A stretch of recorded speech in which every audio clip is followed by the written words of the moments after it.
and I'm Whit, and today we're going to talk about knocked upness, because I got stitched. Because somebody went and got knocked up. I got so pregnant. It's not me. I was just telling somebody earlier that I'm pregnant enough to look like pudgy and not like a pregnant person, so people in my office are so funny because some know and some don't, and they look at me like, you are changing in a way that I feel uncomfortable asking about. This is very fun for me because I want to walk people right into that and be like, what do you think about this top today? And just like see how they fumble around the fact that they think I'm pregnant now. The best. I love it. I do too.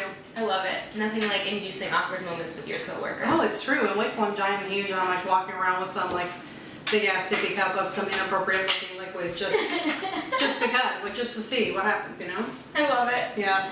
How did you know that it was the time, like, to start trying, or that you were ready to be a mom? You know, Tell me when I'm gonna know that it's the time. Help me. Divine intervention. You'll be struck by lightning and then you'll think life is short. Shit, I probably should have a child. I gotta be honest, I am not the kind of person that thinks that there's a clear-cut time in your life where you decide, I'm 100% ready. Mm-hmm. There are all these like articles that Brian reads because he's a man and is like trying to absorb as much as he can since he has no effing idea what's happening to me or my body right now. But all these articles that he reads that people say like, you will never be ready, you'll never feel financially ready, you'll never feel completely emotionally at your best to start to bring another person into the world. But I think if you just take a look at your relationship and your life goals and figure out if you have you right, like if you know I'm in a happy emotional place, I am in a great stable relationship where we have reciprocal love and that's not going to change anytime soon. And I think if you have the desire to want to bring another person into the world and you're committed to saying, my life will change forever from this point forward, then that's enough. Mm-hmm. For those of you who don't know a little bit about my background, I miscarried a couple of years ago, and so it took me a long time to get to the point where I was emotionally ready to even think about doing that again. But I'll be honest with you, I would not have even considered getting pregnant again if it weren't for Brian saying, I think it's time that we talk about this. Mm-hmm. Because I really needed him to say, I'm ready for this, are you? Yeah. You know?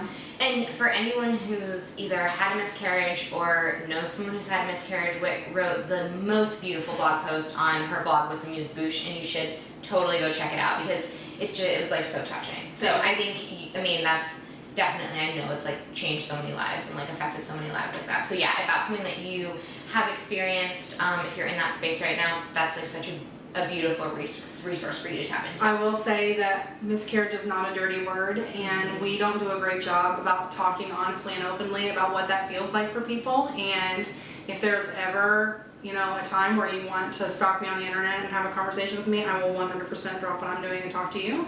I think we should all be open about what that feels like, and it doesn't mean the same thing for every person. Every person's time period for getting over, you never really get over, but for moving forward from something like that is different, and there's no textbook thing. And I think even people who haven't experienced that, who just say, gosh, I know that I want kids, but I'm just not sure I'm ready or I don't know when. I think, taking a look at yourself and saying, am I at a point in my life where I'm willing to change my entire schedule to be about someone that's not me? Mm-hmm. So, right, like we're selfish beings, like I run a pretty selfish schedule, I kind of do what I want. Mm-hmm. So trying to figure out like if you're emotionally and mentally ready to say, this is not about me anymore, then that's the time, I think.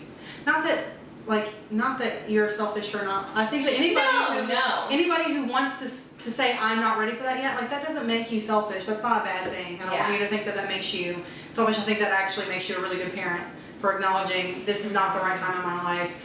Maybe someday, and maybe not, and that's okay too, Yeah, I still feel like I'm living in denial. Like it just hit me that like if I got pregnant today, I wouldn't be eligible to go on Teen Moms. Like, I think I'm just like, oh my gosh, I am like not a teenager anymore. I think it's that weird feeling where you are getting older. Not that I'm not that I'm like super old or like worried about my age, like in terms of pregnancy or anything, but just that feeling of you spend so long like worrying about getting pregnant. Like you don't want to get pregnant, don't want to get pregnant, don't want to get pregnant. Totally. And the next thing you know, you're like, shit, I'm about to be 30. Right. I guess I'm going to be like a geriatric pregnancy patient and that's no shit, that's what they call you when you're, I think it's either past 30 or 35. Don't be alarmed. 35, yeah. Okay, don't be alarmed if you go to your OB and she's like, you're a geriatric pregnancy, when you're like, bitch, I am 35. Yeah, it's true. Yeah. It's so true. yeah, I think I'm sort of like in denial about my actual like fertility age. So I don't know what's gonna happen. But like when you were talking about everything, like thinking through those things, like in some ways I'm like, oh, okay, I guess I could be like a parent right now and I know it would be fine.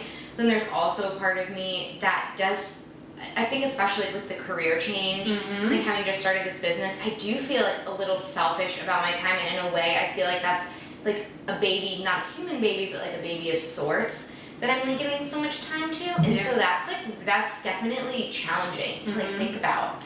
Another thing that one of my girlfriends who's super pregnant, she's getting ready to have her baby any day now, Kelly. So exciting. Please have that baby boy. Get on with it, gal. She was saying, I think that it's a 9-month process for a reason, because it gives you, there's so much to emotionally like ready yourself for, and not just that, but like physically and all the things that you have to do to get to that point. She's like, I think that it's a 9-month process for a reason. I mean, you need that amount of time to get to the point where you're actually ready for this kid to be here. Yeah. And you think about all those moms who end up adopting and it takes them years and years, or some people who are so fortunate that they are able to have their adoptions happen quickly. It takes a while because there's a lot to do to get ready for a kid. Yeah. It ain't no joke, and it's also not fun, by the way. I mentioned this in the other in another video that we talked about, but like pregnancy is not actually sunshine and daisies. Like I don't feel glowing at all. I just feel she looks glowing, don't you? You're hilarious. I swear. I feel just tired all the time, like super bad headaches. Some people get really sick. I was nauseous, but thank God I didn't throw up. But like some people get really sick. It is not for the faint of heart. And that poor significant other in your life is the most beat up person emotionally in the world when you're pregnant, because nothing is right. The poor guy has to do everything. Brian's been cooking. It's been hilarious. That's so sweet. He has to make dinner because I'm not going to cook for him, so. Last time when we were filming some episodes over at Wits, he was like making meatballs. It was so cute. Yeah, because I was not going to touch that raw meat. It was so cute. I know. It's adorable. And like chopping those things of like garlic and onion. He tried. Bless him.